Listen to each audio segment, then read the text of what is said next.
Odisha business today आज मुख्य खबर। राज्य में 23 शिल्प को मंजूरी, सृष्टि हेब 10,000 निजुक्ति सुजोग। हाइकोर्ट का राय, चालाण पैठ न कले मिलबनी प्रदूषण नियंत्रण प्रमाणपत्र। 2027 मार्च सुधा सबु गाँ को पाइप पानी संजोग, मुख्यमंत्री समीक्षा। खोर्धारे 384 कोटी निवेश रे प्रतिष्ठा हेब रेल उपकरण निर्माण कारखाना। फेब्रुआरी 12 रे देशव्यापी साधारण धर्मघट। ओडिशा रे 4 वर्ष रे टाटा स्टील फाउंडेशन खर्च करिछि 924 कोटी एवं शेष रे राज्य रे 803 जन औषधि केन्द्र। एबे विस्तृत संवाद। मुख्य सचिव अनु गौरଙ୍କ अध्यक्षतार 144तम राज्य स्तरीय सिंगल विंडो क्लियरेंस अथॉरिटी माध्यम 23 शिल्प निवेश प्रस्ताव को मंजूरी मिली।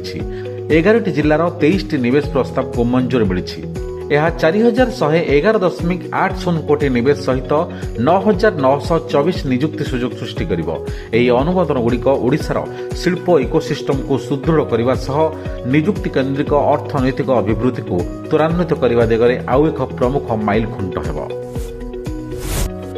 ट्राफिक नियम उल्लंघन अभियोग रे चालाण बा जरिमाना होइथिले एहाकु पैठ न कले प्रदूषण नियंत्रण सर्टिफिकेट मिली परिबो नाही बोली हाईकोर्ट एक गुरुत्वपूर्ण राय दैछन्ति। निकटरे केंद्रीय मोटरयान आईन रे संशोधन अनुଯାयी पीयूसी को वाहन पोर्टाल रे शामिल करा जायछि, जहा फलरे चालाण बाकी थिले पीयूसी मिली परिबो नाही बोली राज्य सरकारक पक्षरु कहा जायछि। आगक खरा दिन आसुथिबारु राज्य में पानीय जल प्रकल्प किपरि शेष हेब, प्रति घरे पाइप जोगे पानी पहुंचब से नहीं मुख्यमंत्री मोहन चरण माझी स्थिति समीक्षा करिसेंति। यह सह पंचायत राज और पानी जल विभाग को निर्देश देइछन्ति 2027 मार्च सुधा प्रति गाँव में पाइप जोगे पानी पहुंचवा दरकार। वर्तमान राज्यर 46,531 ग्राम मध्यरु 21,721 ग्राम में पाइप जल जोगाण व्यवस्था उपलब्ध अछि। राज्य में पाइप पानी व्यवस्था संपूर्ण करने पर राज्य सरकार 54,000 कोटी टंकार योजना करिसेंति। गंजाम रे तैयारी कराजिबो अत्याधुनिक कार्यदक्षता विशिष्ट ड्रोन। एथिपई इन्वेंट ग्रिड इंडिया पक्षरु 300 कोटी टंका निवेश रे एक मल्टी ड्रोन उत्पादन केन्द्र स्थापन कराजिबो। खोर्धारे निफा लिमिटेड 384 कोटी टंका निवेश रे एक रेल उपकरण निर्माण कारखाना करिबो। सेहिपरि जेजी होसियरी 100 कोटी टंका निवेश रे एक पोषा कारखाना और आल्भेंटा फार्मा 100 कोटी टंका निवेश रे एक औषध कारखाना बसाइबे। केंद्रीय श्रमिक संगठन और संयुक्त किसान मोर्चा मानक पक्षरु फेब्रुआरी 12 तारिख में साधारण धर्मघट डाकरा दिया जायछि। 4टी श्रमिक कोड को बातिल, विद्युत बिल 2025 प्रत्याहार करने, वीबी रामजी आईन को बातिल करी मनरेगा आईन को मजबूत करी 200 दिन काम प्रदान दाबी रे एही धर्मघट हेब।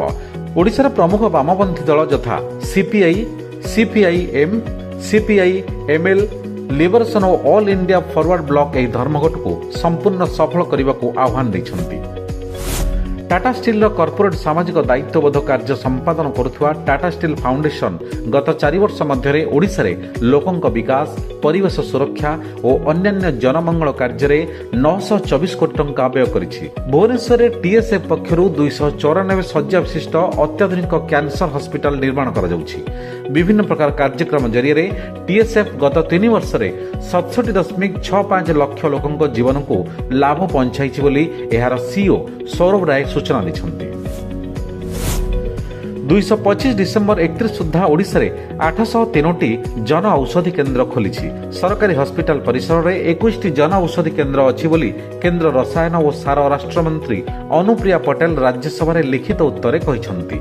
औषध और प्रसाधन सामग्री आईन अनुसार जीवन रक्षाकारी औषध पर निर्धारित भित्तिभूमि और संरक्षण आवश्यकता पूरण करुवा एक स्थायी स्थान पर खुचरा औषध विक्रय लाइसेंस दिया जाउछि।